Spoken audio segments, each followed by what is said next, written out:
British farmers are up in arms, and for good reason.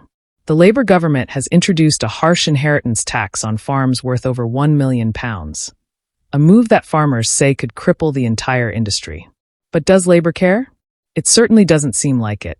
Now, Reform UK's Nigel Farage has stepped in, standing shoulder to shoulder with farmers in London. He's not holding back, slamming the government for what he calls a reckless decision and demanding they reverse it.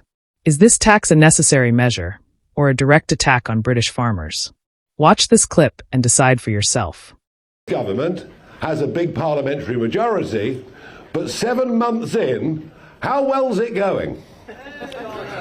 They are doing very, very badly indeed, and they're scared out of their lives. They've got 100 Labour MPs that are representing rural or semi-rural constituencies.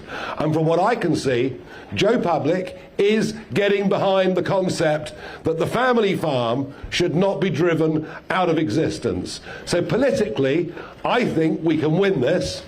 And what's really exciting is other groups are getting on board too. Because this IHT, it isn't just the farms that it hits, it's family businesses as well. In fact, inheritance tax, when you think about it, it's on money that we paid tax on already. The whole thing's monstrous.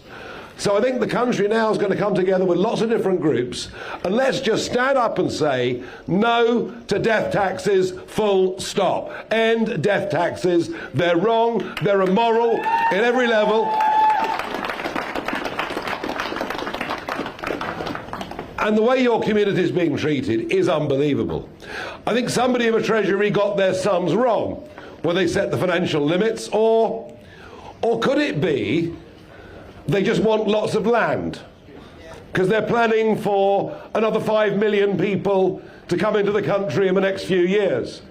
They want to cover tens of thousands of grade 1 agricultural land in places like Lincolnshire with solar panels. Could it be there is an even deeper, more sinister agenda behind what they're doing? Either way, what they're doing is wrong. And I think the one thing the people of this country have is a strong affinity and a strong feeling for the countryside. And that countryside is as beautiful as it is because of families, be it small farms or bigger estates, that have managed this land for centuries and left it as it is. So let's get the whole country behind this campaign, apart, of course, from the political class in Westminster, who now have no connection or no understanding of what our rural communities are, what they represent. Maybe you're not diverse enough. Maybe that's what it is. Although I think, as we can see, and Alan mentioned it, DEI is dying in America, and very soon it's going to die here too. And we'll start judging people on who they are, not what they are. And wouldn't that be a huge improvement?